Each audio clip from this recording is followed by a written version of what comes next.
बिस्मिल्लाहिर्रहमानिर्रहीम। अल्लाह ताला ने हमें बेशुमार नेमतों से नवाजा है, जिनका हम पूरी जिंदगी भी शुक्र अदा करें तो कम है। लेकिन कुछ लोग ऐसे होते हैं जो अल्लाह की नेमतों का शुक्र अदा करने के बजाय इस पर इतराते फिरते हैं, जिनकी सजा उन्हें जल्द या देर से मिल ही जाती है। और इसके साथ ही हम अपनी आज की वीडियो का आगाज करते हैं। लेकिन इससे पहले अगर आपने अभी तक हमारे चैनल को सब्सक्राइब नहीं किया तो चैनल को सब्सक्राइब कर दीजिए और बेल आइकन का बटन दबाना ना भूलिएगा, ताकि आने वाली हर नई वीडियो का नोटिफिकेशन आपको मिलता रहे। इस वीडियो में हम आपको बताएंगे ऐसी कौम का वाकया जो बड़ी ही नाशुक्री थी। ये कहानी है अहले सबा की। कुरान मजीद में सूरह सबा में अहले सबा की कहानी बयान की गई है, जो कि जुनूबी जजीरा नुमा अरब में मौजूद एक सल्तनत थी और इनकी मलका का नाम शीबा था।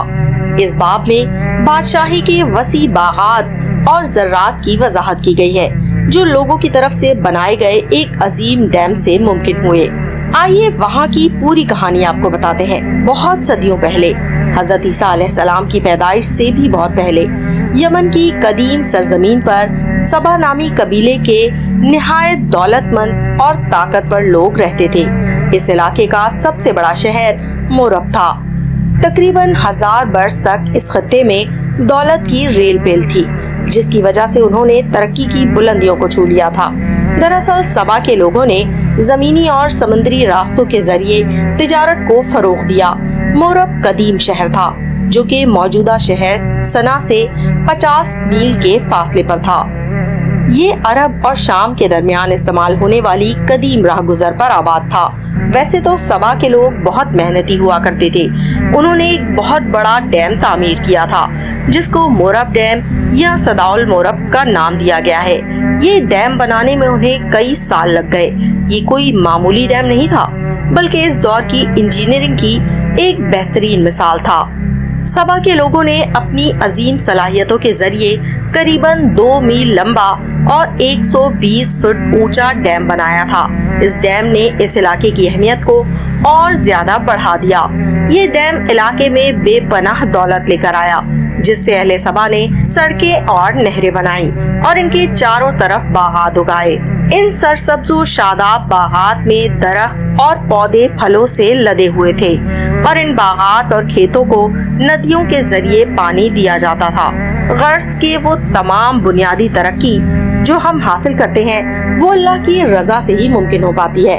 हम इसकी रहमतों के बगैर कोई कामयाबी हासिल नहीं कर सकते। इसीलिए हमें चाहिए कि हम जब भी कामयाब हों तो अल्लाह का शुक्र अदा करें और उसके सामने आजी का मुजाहिरा करें। लेकिन यहाँ इसके बरक्स हुआ। सबा के लोगों ने अल्लाह का शुक्र अदा करने के बजाय तकब्बुर का रास्ता इख्तियार किया। उन्होंने सोचा कि सारी तरक्की और दौलत जो उनके पास है, इसकी वजह इनके आबाओ अजदाद की मेहनत और बेहतरीन मंसूबाबंदी है, जिन्होंने निहायत महारत से मोरब डैम बनाया। और वो इसी गुरूर और तकब्बुर में अल्लाह का शुक्र अदा करना भूल गए। अल्लाह जो साहिबे जलालो अजमत वाला है, ऐसे मगरूर लोगों को पसंद नहीं करता जो उसका शुक्रिया अदा नहीं करते।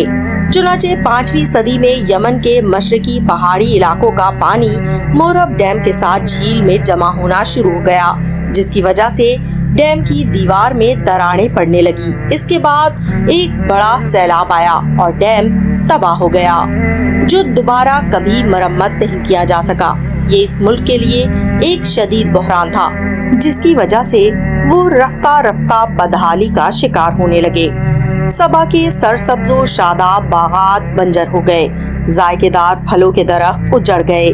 उन पर अब तल्ख जायके के फल लगते हैं।